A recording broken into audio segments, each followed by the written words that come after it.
Entonces vamos a iniciar la tercera lección sobre el libro de los Efesios. Vamos a orar.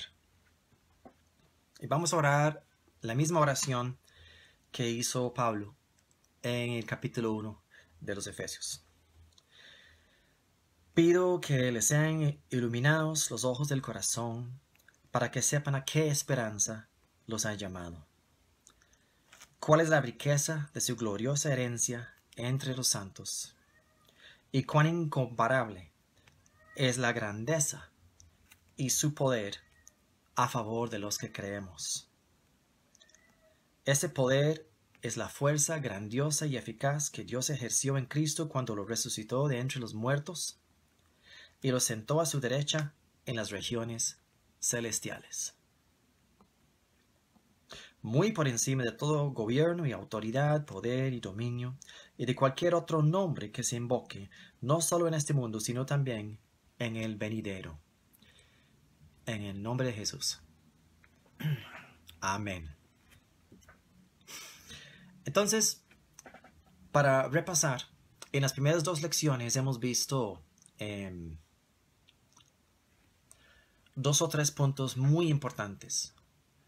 Hemos visto que Dios nos bendijo en Efesios 1. Vimos que Dios nos bendijo en los lugares celestiales. Y vimos que ¿por qué en los lugares celestiales? Porque es intocable. El enemigo no puede llegar, no puede robar la bendición, no puede quitarnos lo que nos pertenece. También hemos visto que somos predestinados al recibir este sacrificio, al entrar en el pacto con el Hijo Jesucristo. Nosotros estamos predestinados a que podemos estar conforme a la imagen de su Hijo. Nosotros nacemos de nuevo, el Espíritu Santo nos engendra, tenemos una vida nueva y nosotros nos da la capacidad de ser hechos semejantes al Hijo. Ahora, vimos también la semana pasada en Efesios 4 que la mente renovada es clave para este proceso. Nosotros no podemos creer algo que no entendamos. Nosotros no podemos creer algo que no sabemos, no conocemos. Es muy importante entender nuestra identidad en Cristo. Si sabemos quiénes somos, somos capaces de vivir la vida que Dios predestinó para nosotros. Y es una vida buena, agradable y perfecta, porque eso es lo que dice en Romanos 12:2 en cuanto a la voluntad de Dios. Dios tiene cosas buenas para sus hijos. Nos toca a nosotros descubrir esa verdad, profundizar y vivir la plena vida que Dios ha previsto para nosotros. Entonces, hoy quiero entrar en capítulo 3 de Efesios. Como les expliqué al principio, capítulo 3 es uno de los primeros capítulos, la mitad del libro. Capítulos 1, 2 y 3 son, por decirle, las verdades espirituales, es la teoría, lo más profundo que fue revelado a Pablo. Y vamos a comenzar en el 3:1. Y dice: por esta razón yo, Pablo, prisionero de Jesucristo, por el bien de ustedes, los gentiles, me arrodillo en oración. Sin duda, se han enterado del plan de la gracia de Dios, que Él me encomendó para ustedes. Es decir, el misterio que me dio a conocer por revelación. Entonces, paramos un momentito ahí. Hay un misterio. Hay un misterio que fue oculto desde el principio de la creación. Pero este misterio es revelado al apóstol Pablo y en Efesios 3 lo menciona ya y aclara cuál es ese misterio y es grandioso, es hermoso y vamos a disfrutarlo juntos. El misterio que me dio a conocer por revelación, como ya les escribí brevemente. Al leer esto podrán darse cuenta de que comprendo el misterio de Cristo. Mi pregunta para usted hoy es, ¿comprendes el misterio de Cristo? Porque de eso emana la vida. Comprender el misterio de Cristo va a abrir los ojos. Es la revelación abierta, descubierta para esta vida que estamos hablando. Ese misterio que en otras generaciones no se les dio a conocer a los seres humanos, ahora se les ha revelado por el Espíritu. Sí, el misterio es para ti y es para mí ahora. A los santos apóstoles y profetas de Dios, es decir, que los gentiles son, junto con Israel, beneficiarios de la misma herencia. Aquí está la primera parte del misterio.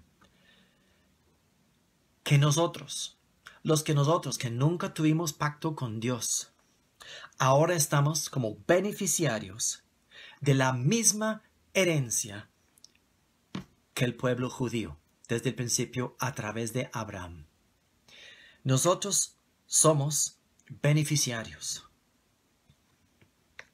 miembros de un mismo cuerpo y participantes igualmente de la promesa en Cristo Jesús mediante el Evangelio. Ve que todos los componentes están ligados, todo está unido aquí. Yo soy un beneficiario de una herencia. Recuerde que una herencia es cuando hay testamento, cuando alguien haya fallecido. Nuestro hermano mayor, Jesucristo, murió, fue sepultado, ascendió al cielo, pero volvió. Él volvió resucitado. Y resucitado, Él da la posibilidad a nosotros, por resucitar, a ser hechos conforme a su imagen. ¿En qué sentido? Se los dije la semana pasada. Si éramos altos, flacos, lindos o feos, no cambió nada cuando recibimos al Señor. Pero sí pasó algo cuando le creímos. Cuando le creímos, nacimos de nuevo. Nacimos en un reino espiritual. Entramos en un universo, por llamarlo, paralelo, para los que les gusta la ciencia ficción. Tal vez hoy voy a estar hablando de 2 o 3 metáforas de ciencia ficción o de fantasía, como está de moda. Estamos en 2 universos. Estamos en el universo físico, natural, pero también a la vez estamos en el universo espiritual, porque estamos iguales en naturaleza que nuestro Padre. Recuerde que les dije la semana pasada, nos cambiaron el apellido. Ahora somos de Dios, tenemos el Espíritu, ya estamos operando en el mundo espiritual. Y el mundo espiritual tiene leyes. Tenemos que obedecer esas leyes si queremos el beneficio. Y esas leyes lo hemos estado hablando también, que Dios ha delegado su autoridad en nosotros, su iglesia. Y eso es tremendo. La iglesia, los hijos de Dios, tienen autoridad. La autoridad fue quitada al diablo por el sacrificio de Jesucristo y fue depositado en los hijos. La humanidad fue rescatada por Jesucristo y por ser parte de Él, por unirnos a Él. Esa es la clave. Estamos en unión con el Hijo y por lo tanto tenemos autoridad. La misma autoridad que tenía Jesús lo dice en los evangelios. Ustedes harán cosas semejantes a estas y aún mayores cosas harán ustedes en mi nombre, dijo Jesucristo. No lo digo yo.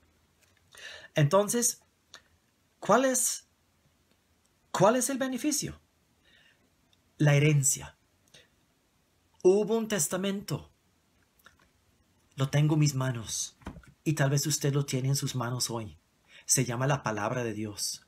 Es el testamento más hermoso que existe y más poderoso, porque este libro contiene la clave, como dice Pablo, el misterio, que es: somos herederos de Dios y coherederos con Cristo, miembros de un mismo cuerpo y participantes igualmente de la promesa en Cristo Jesús. Yo no sé qué siente usted al leer eso, pero yo siento una euforia, yo siento poder, siento una responsabilidad. Y recuerde que les dije, con toda responsabilidad viene y debe haber siempre la autoridad que corresponde. Porque si no hay autoridad, no eres responsable de nada. Pero Dios ha delegado a nosotros autoridad para que nos hagamos responsables de nuestras vidas, responsables de nuestras familias y responsables sobre el planeta Tierra. Esto es hermoso. Entonces, en el versículo 7, de este evangelio llegué a ser servidor como regalo que Dios, por su gracia, me dio conforme a su poder eficaz. Aunque soy el más insignificante de todos los santos, recibí esta gracia de predicar a las naciones las incalculables riquezas de Cristo. Son incalculables.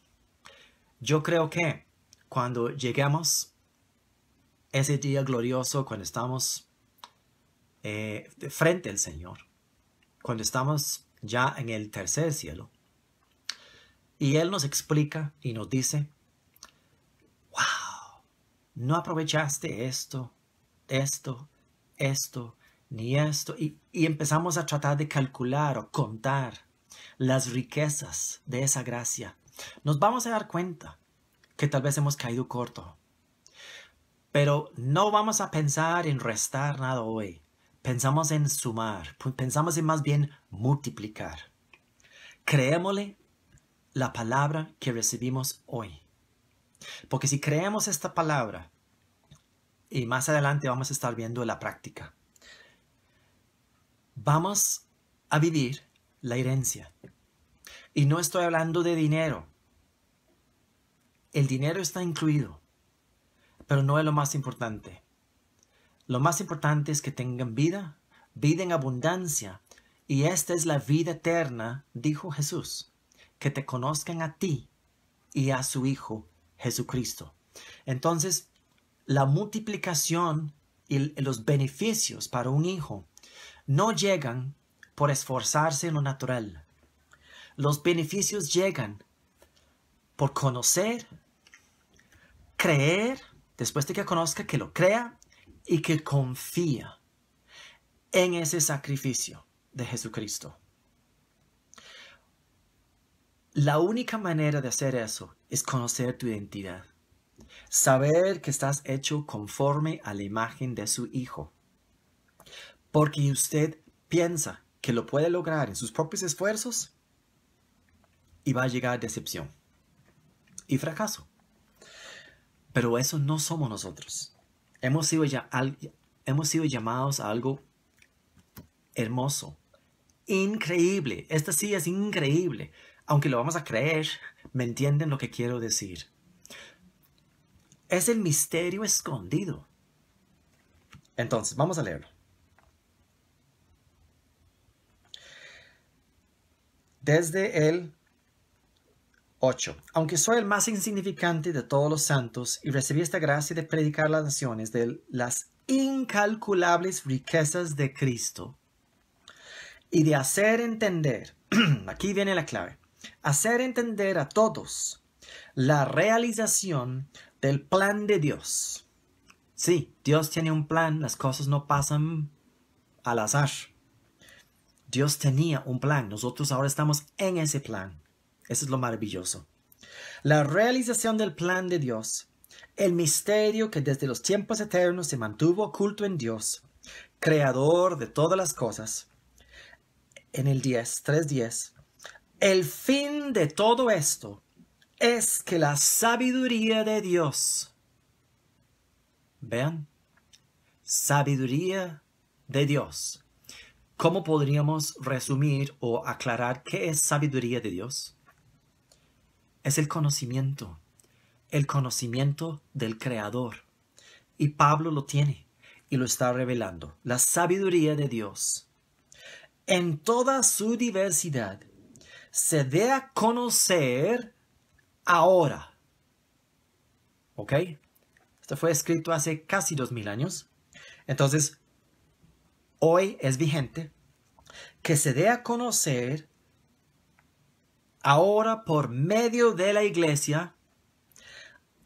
¿A quién? Ve a quién se debe conocer la sabiduría de Dios para que se revela el misterio. Los poderes y autoridades en las regiones celestiales. No dice pelea a conocer la sabiduría de Dios con... No trate de revelar la sabiduría de Dios con nadie más. Dice, por medio de la iglesia, a los poderes y autoridades en las regiones celestiales,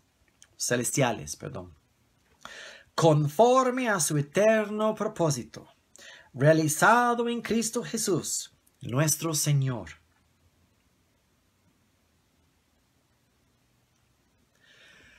Cuando usted se haga manifiesto, ve qué interesante, ¿verdad? Yo pensaba que la palabra iba a decir que se dé a conocer por medio de la iglesia a su vecino o a las otras personas. No. Dice, haga conocer por medio de la iglesia a los poderes y autoridades en las regiones celestiales. Recordemos lo que dice en 2 Corintios 10, 3 al 5. Nuestra lucha no es contra carne y sangre. Derribando fortalezas, trayendo abajo todo altivez que se levanta contra él. Conocimiento.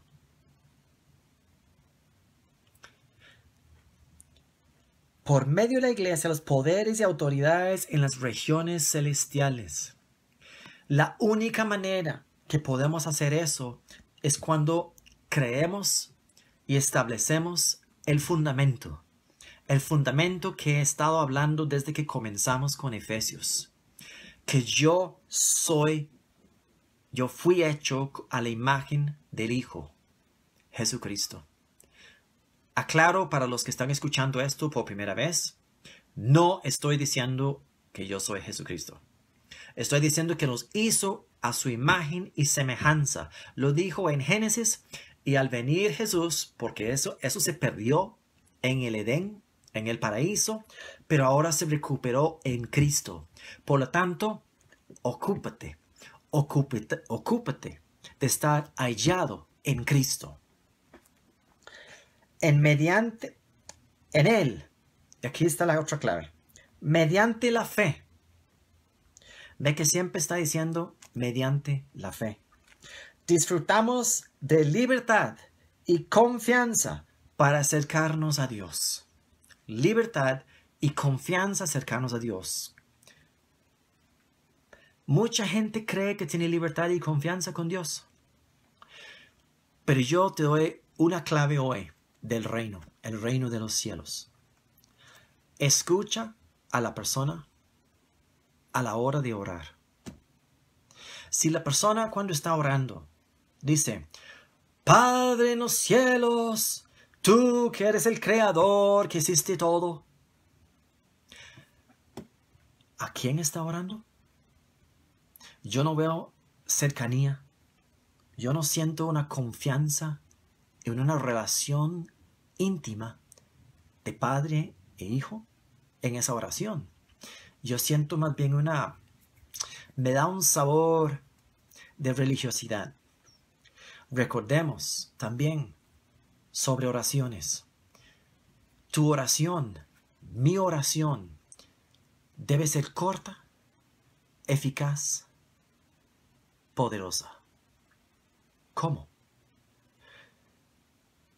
Eso está en los evangelios. Jesús mismo dijo, escucha a los fariseos o el publicano que está orando en la esquina con mucha palabrería para que lo oigan.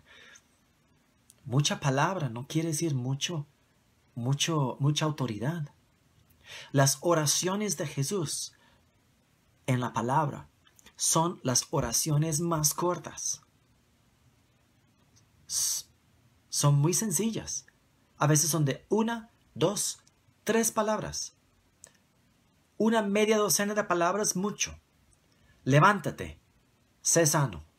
Esa es una oración. Por oración no es rogar a Dios.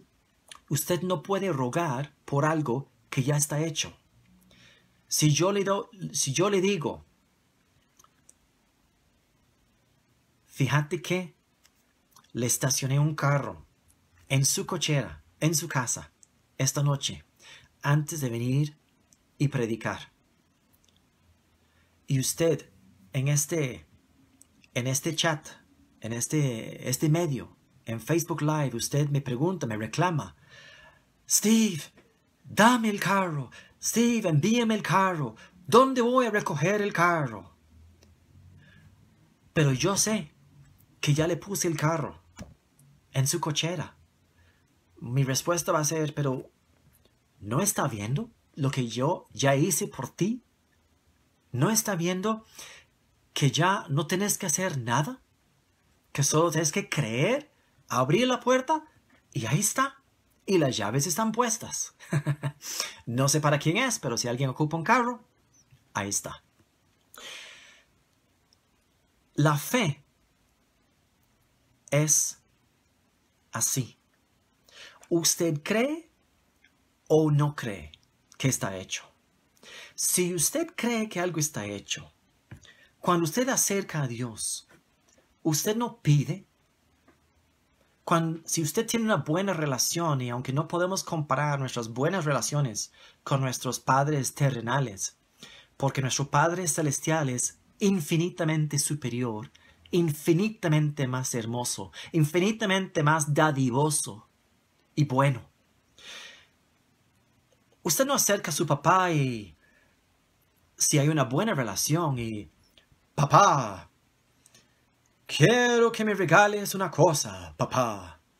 Y papá esto, y papá lo otro. ¿Eso no me convence que hay confianza? Eso no me indica que según esta palabra, que aquí hay libertad y confianza. Libertad y confianza es cuando el hijo viene, y algunos que tenemos los hijos que se han ido de nuestro hogar, y cuando lo vemos, ¿cuál es la reacción del padre cuando ve a su hijo? Aunque sea 24 horas que no lo ha visto. Es abrazarlo, es besarle el cuello, es apretarlo, eso es confianza. El hijo viene con confianza porque sabe que el padre nunca lo rechaza. Así es el amor que Dios puso en nuestro corazón para las mamás y los papás hacia los hijos. Dios es nuestro Padre. Tengamos esa confianza con Él, porque ahora somos familia de Él. No somos familia del vecino, somos familia de Dios, hecho conforme a su imagen y semejanza. Tenemos su naturaleza, tenemos su espíritu, y por darnos el espíritu nos dio, por llamarlo así, el ADN que hacía falta. Tenemos el apellido. Si nos hiciera el examen de ADN espiritual, aparecemos que somos de Él. Gloria. Así que, en Él, mediante la fe, disfrutamos de libertad y confianza para acercarnos a Dios. Así que les pido que no se desanimen a causa de lo que sufro por ustedes, ya que estos sufrimientos míos son para ustedes un honor. Obviamente Pablo está encarcelado cuando él escribe el libro de los Efesios. Lo aclara él al principio de la obra, de la carta. Entonces, tenemos que dar a conocer, esa es la teoría espiritual aquí que estamos viendo. Esto es la materia gruesa. Dar a conocer la iglesia, por medio de la iglesia, a los poderes y autoridades en las regiones celestiales. ¿Qué? Dar a conocer ¿qué? La verdad, la absoluta verdad del Evangelio. Recuerde que dijo en el 3:6 que somos beneficiarios de una misma herencia, miembros de un mismo cuerpo. Ahí está, somos uno. Y participantes igualmente de la promesa en Jesucristo mediante el Evangelio. El Evangelio es hablado. Esa es la clave del reino de los cielos, que lo que usted habla se hace vida. Si lo dice con fe, porque lo cree. Entonces vamos a proceder a la práctica. A la práctica vamos a brincar. Yo les dije que estudiar el libro de Efesios es como ver la guerra de las galaxias, Star Wars. Y hoy podríamos decir que es la ascensión del Jedi. Hoy, si fuera guerra de las galaxias. Y tengo la tacita de mi hijo, por cierto, que tiene... Yo soy un Jedi como mi padre. Amén. Un poquito de cosas modernas. Vamos a pasar a Efesios 6. Vamos a escudriñar un poquito las armas que Dios nos ha dado, lo que conocemos como la armadura de Dios. En el 6:10 dice, por último, fortalezcanse. En otras palabras, sé firme. Sé firme. Recuerde, en Santiago, la palabra dice, someteos a Dios, resistid al diablo y huirá de ti. No dice que hay que perseguirlo hasta la esquina y perseguirlo hasta el rincón del cuarto. No, dice resístalo. Vamos a ver cómo resistimos aquí. Fortalezcanse, ¿con qué? ¿En sus propios esfuerzos? No. En el 6:10 dice, fortalezcanse con el gran poder del Señor. Muchas personas creen que ese poder viene desde afuera. Están buscando que póngase de acuerdo conmigo. Necesito que ores por mí. Cuando usted tenga claro su identidad, usted reconoce que ese gran poder del Señor está en ti. Dios nunca te ha abandonado, nunca te ha desamparado. Él está en ti. En el 11. Póngase, no dice algunas partes que te gusta. Póngase toda la armadura de Dios para que puedan hacer frente a las artimañas del diablo. Artimañas es una palabra muy cursi, la veo yo, para decir engaños. Toda la armadura es necesario para hacer frente a los engaños del diablo.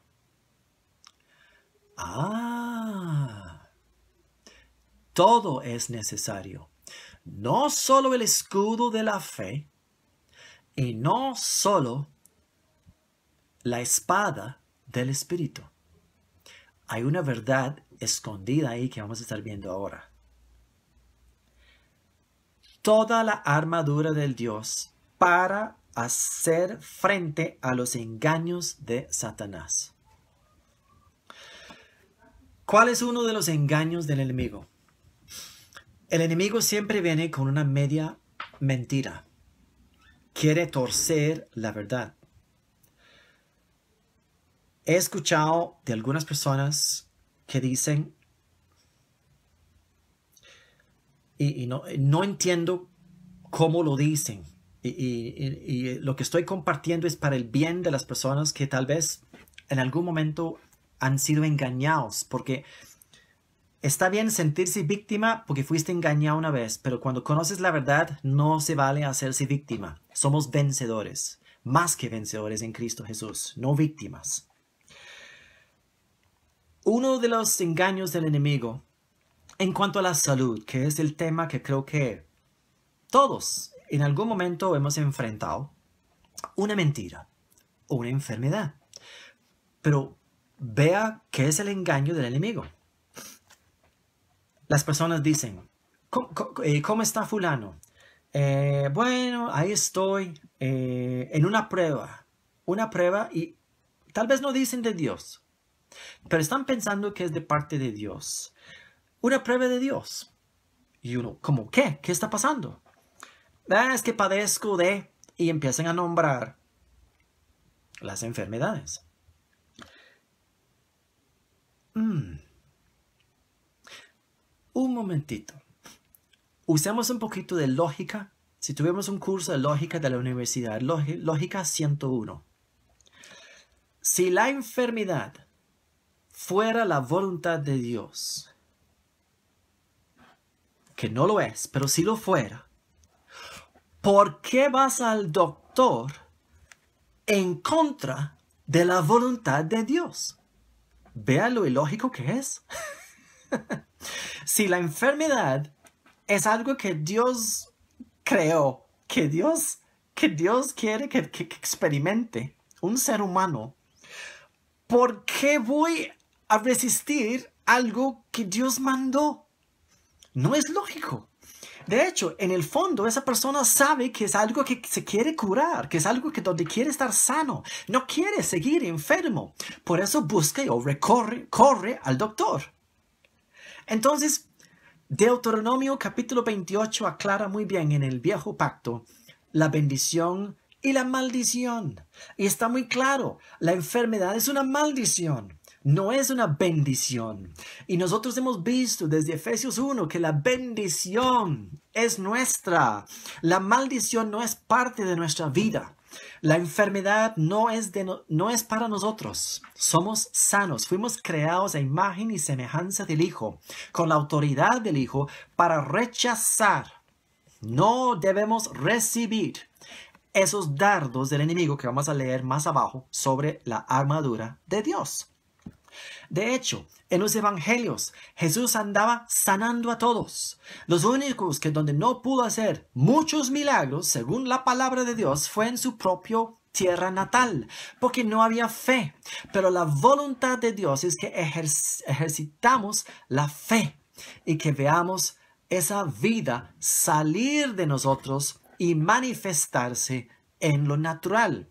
Primero, se revela a nosotros en el Espíritu, lo analizamos en el Espíritu y lo hacemos manifiesto en este mundo natural. Entonces, vamos a seguir con esta armadura, si no, para de verdad desglosar y desmenuzar esta belleza. Porque nuestra lucha no es contra seres humanos. Por favor, no pelee con su esposa o su esposo, no pelee con el vecino, sino contra poderes, contra autoridades, contra potestades que dominan este mundo de tinieblas. Pero hay una gran diferencia. Usted no es tinieblas, usted es luz. Y donde haya luz, desaparezcan las tinieblas. Estas imágenes mentales, estas figuras que nos ha dado en la palabra para nosotros entender quiénes somos, son muy importantes. Jesús fue muy claro. Ustedes son la sal de la tierra que le da sabor, que le da calidad de vida a las cosas. Somos la luz del mundo. Porque donde haya luz, no hay tinieblas. Las tinieblas es solo ausencia de luz.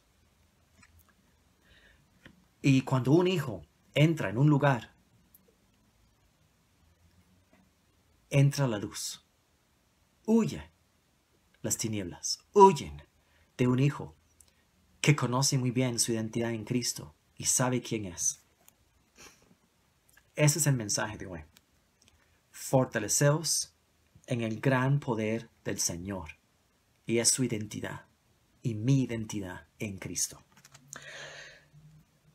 Contra potestades que dominen este mundo de tinieblas, contra fuerzas espirituales malignas en las regiones celestiales. Por lo tanto, pónganse toda la armadura de Dios, para que cuando llegue el día malo, no dice si en algún momento puede ser, posiblemente, tal vez, quizás llegue un día malo. No, aquí dice cuándo. Cuando llegue el día malo. Porque Dios, en su sabiduría infinita, sabe que hay un día malo. Ese día llega, pero no tiene que ser un día malo cuando se presente. Aparenta ser un día malo, pero la manera que reaccionamos, eso es el primer impacto que tenga una mala noticia. Por eso la palabra dice, no temeré de malas noticias.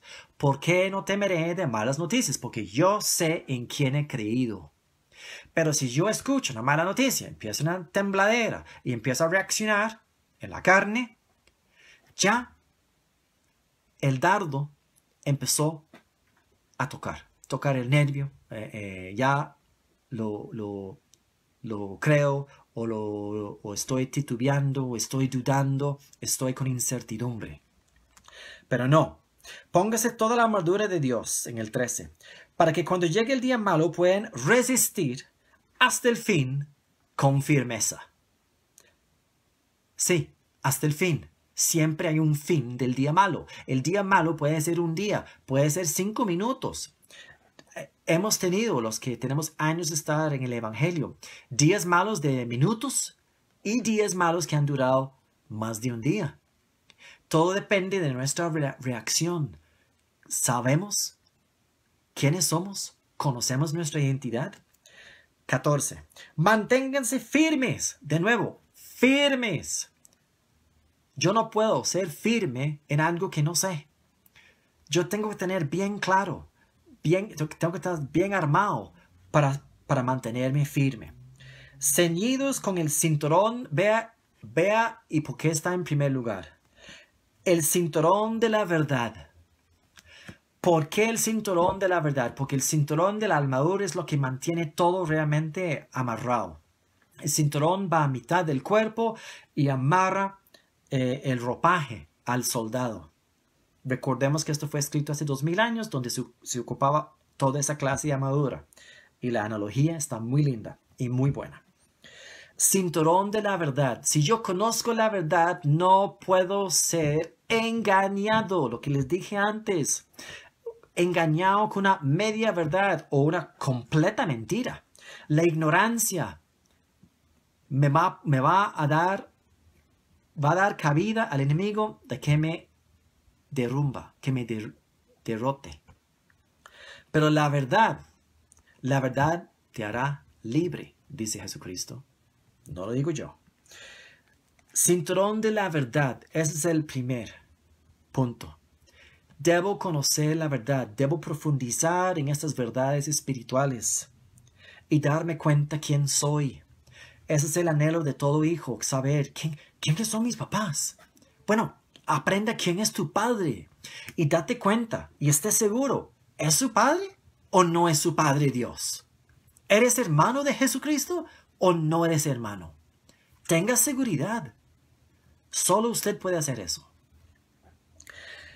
Y en el segunda parte del versículo, protegidos por la coraza de justicia. La coraza es una placa de metal muy grande que cubre el corazón, los otros órganos vitales, porque también va hasta atrás, cubre los riñones, el corazón y está por encima de las costillas. Protege el estómago, también es otro órgano de mucha vulnerabilidad del ser humano, pero principalmente el corazón. Coraza de justicia. ¿Por qué? Porque muchas veces otra táctica del enemigo es engañarnos a no entender lo que sucedió en la cruz y en la resurrección. Que creemos que seguimos siendo pecadores. Y peor, pobres pecadores, vencidos. porque creemos que es la voluntad de Dios. La palabra no dice eso. La palabra, y lo leímos en Efesios, dice que somos santos. Somos ahora intachables delante de Dios. Qué buena palabra, intachable. No por nuestra propia justicia. Esta coraza de justicia es la coraza de que habla Corintios. Está en 2 de Corintios 5:21. Que nosotros somos la justicia de Dios en Cristo.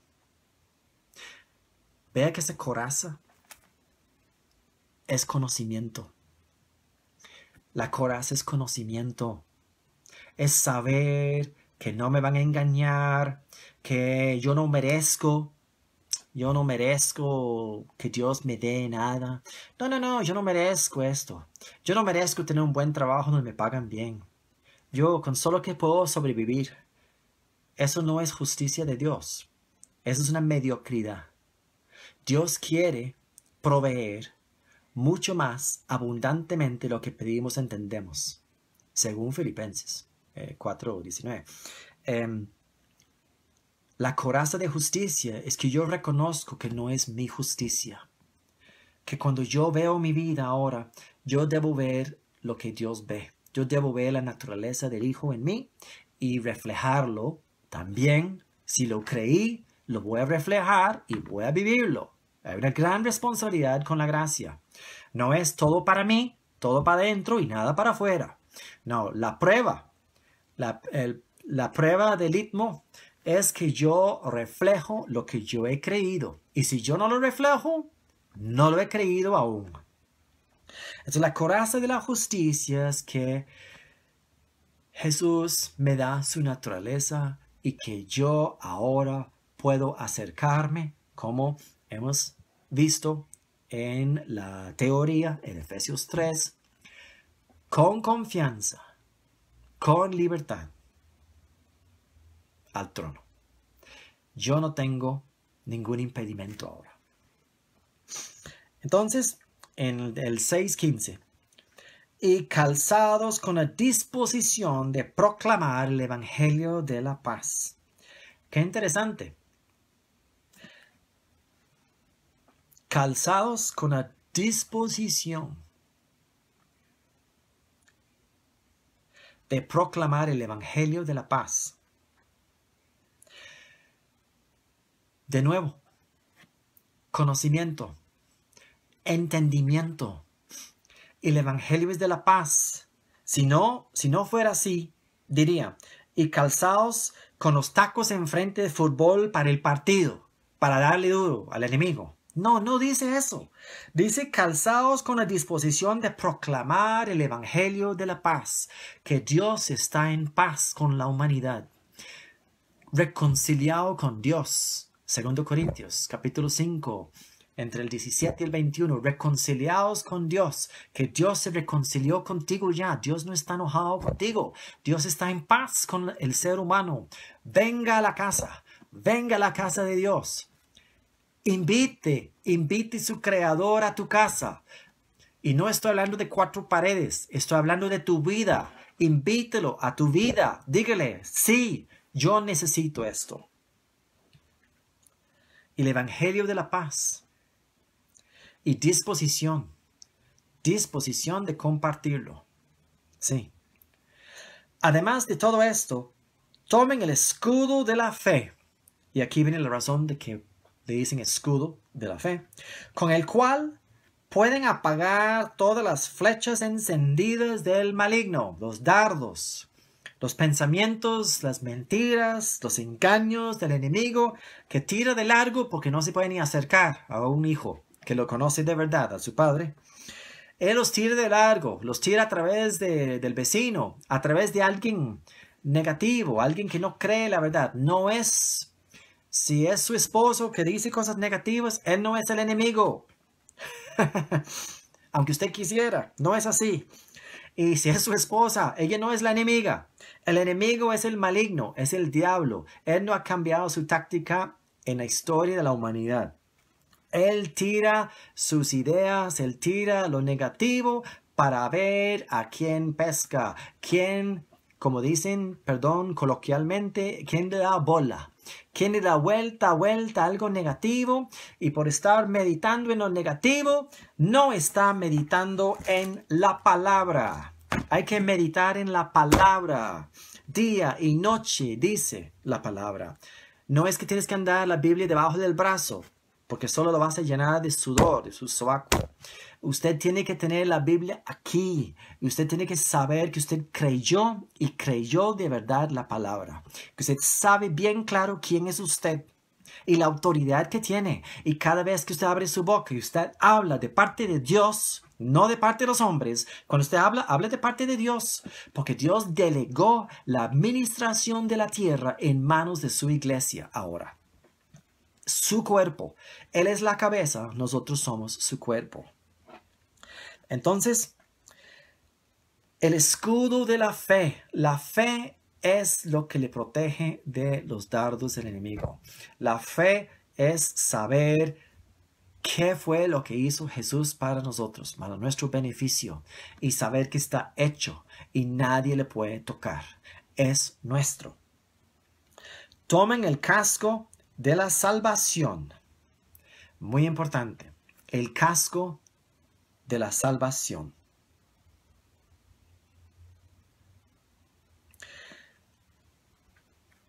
De nuevo, conocimiento. La salvación no es que tengo la boleta para ir al cielo algún día. Esa es parte de la salvación. Pero la salvación hay que disfrutarla ya, hoy, si no la ha disfrutado antes. La salvación es una palabra que en griego, sosa, quiere decir bienestar. Quiere decir todo, es un todo. Es en todas las áreas de su vida, no solo en el área espiritual. Se manifiesta en la parte espiritual porque sí, vamos al cielo y ya somos del cielo. Si lo leemos en Colosenses, ya somos, estamos a la diestra del Padre, sentados con Jesucristo en autoridad en Él, porque somos su cuerpo, ejerciendo su voluntad en la tierra. Pero también es en lo físico. En lo físico se manifieste en la sanidad. La salud es nuestra, nos pertenece, es parte de la herencia. Recordemos el precio que se pagó para esa herencia. El Hijo Mayor, nuestro hermano Jesucristo, Él falleció inocentemente. El Cordero de Dios fue al matadero para rescatar todos los beneficios para nosotros. Y al tomar nuestra vida y ir a la muerte, traslada su vida a nosotros. Él imparte su vida a nosotros. Ese es el misterio revelado aquí en Efesios. Y es hermoso. El casco de la salvación, también en lo material. En lo material también. No es lo más importante. Es un beneficio más. Pero no debe ser su primer afán. Porque Jesús fue muy claro. Vea los lirios, vea los pájaros. ¿Acaso ellos se afanan por el día de mañana? ¿Y no son más hermosos que todo el vestimento de Salomón? Gloria a Dios. Dios tiene cuidado de nosotros. Pero nuestra autoridad no debe estar descuidada. Si usted encuentra a través de este estudio de la palabra pequeños huecos en el saco, ese saco, por llamarlo, de la gracia, de la salvación, donde le ha escapando cositas, donde ha permitido una mentira, póngale fin hoy. Decrételo, créelo, déjelo. Ya. El que habla con fe, el que no cuestiona la palabra, esa es la persona que le ha creído. Y la espada del Espíritu, ¿ve? Todo tiene que estar activada. La espada es otro arma que sí es ofensiva. La espada del Espíritu, que es la palabra de Dios. De nuevo, la palabra de Dios no sirve de nada estar guardada en el closet o a la par de la cama. La palabra tiene que estar hablada, tiene que ser enunciada, declarada. y no en vanas repeticiones. Porque el enemigo te escucha y dice, lo repite, ni él lo cree, ni ella lo cree. No, se dice con autoridad y punto, se resolvió. Así es con fe. Jesús dijo y se hizo, y estamos hechos a su semejanza y naturaleza. Oren en el Espíritu en todo momento. Y la gente termina esta frase donde dice, con peticiones y ruegos. Entonces, sí, yo puedo pedirle a Dios y rogarle a Dios. No, lea todo el versículo. En el Espíritu. ¿Qué es eso? Ese es el lenguaje celestial que te dio Dios el día que te bautizó en el Espíritu. Orar en el Espíritu es orar en lenguas. Entonces, usted tiene tal vez una petición, un ruego, un pensamiento aquí, pero usted no habla pidiéndole a Dios con su boca. Usted ora en el Espíritu. Usted ora en lenguas. Y así, usted se conecte, se hace más sensible con el Espíritu Santo y usted va a recibir respuesta. Y aquí, manténganse alerta y perseveren en oración por todos los santos.